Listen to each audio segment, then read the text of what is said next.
Bana, huko Marekani hadi sasa hivi kitu ambacho kinaongelewa na kinaendelea ni kuhusiana na kesi ya P Diddy. Na P Diddy hadi sasa hivi ni mwezi wa 3 wa 4 bado yuko ndani ya jela, na watu wengi wanasema nini hasa ambacho kitamtokea P Diddy. Sasa inasemekana kwamba kuna siri mbalimbali ambazo P Diddy alikuwa anafanya kwa wasanii mbalimbali, si kwa wanawake tu, hadi wasanii wa kiume, na kuna baadhi ya wasanii ambao tayari inasemekana kwamba wamekuwa katika mahusiano na P Diddy moja kwa moja.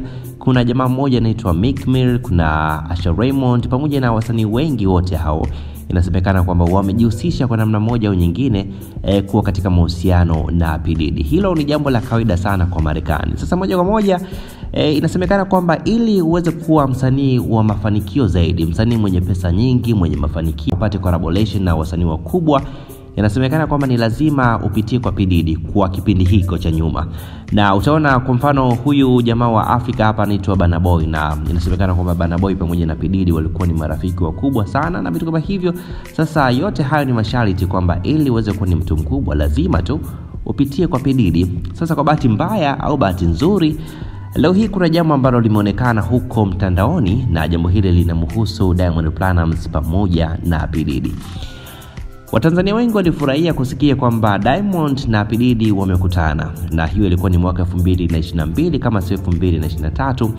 Msanii Diamond Platnumz pamoja na baadhi ya wafanyakazi wa Wasafi moja kwa moja walienda hadi nyumbani kwa P Diddy pale, na inasemekana kwamba walipokelewa vizuri kabisa na vitu kama hivyo. Lakini kuna kauli ambazo alielezea jamaa mmoja kwenye interview.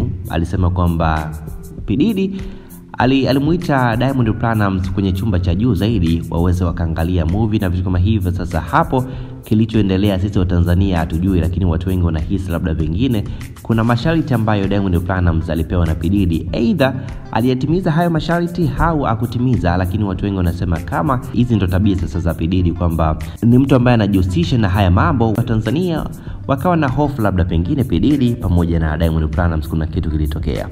Sasa leo hii watu wengi wameanza kusearch tena kwa upya. Unajua sasa hivi hii kesi ya P Diddy ndio imeanza kuunguruma kwa ukali zaidi. Wa Marekani wameanza kutoa ushahidi na vitu kama hivyo kuhusiana na tabia za P Diddy.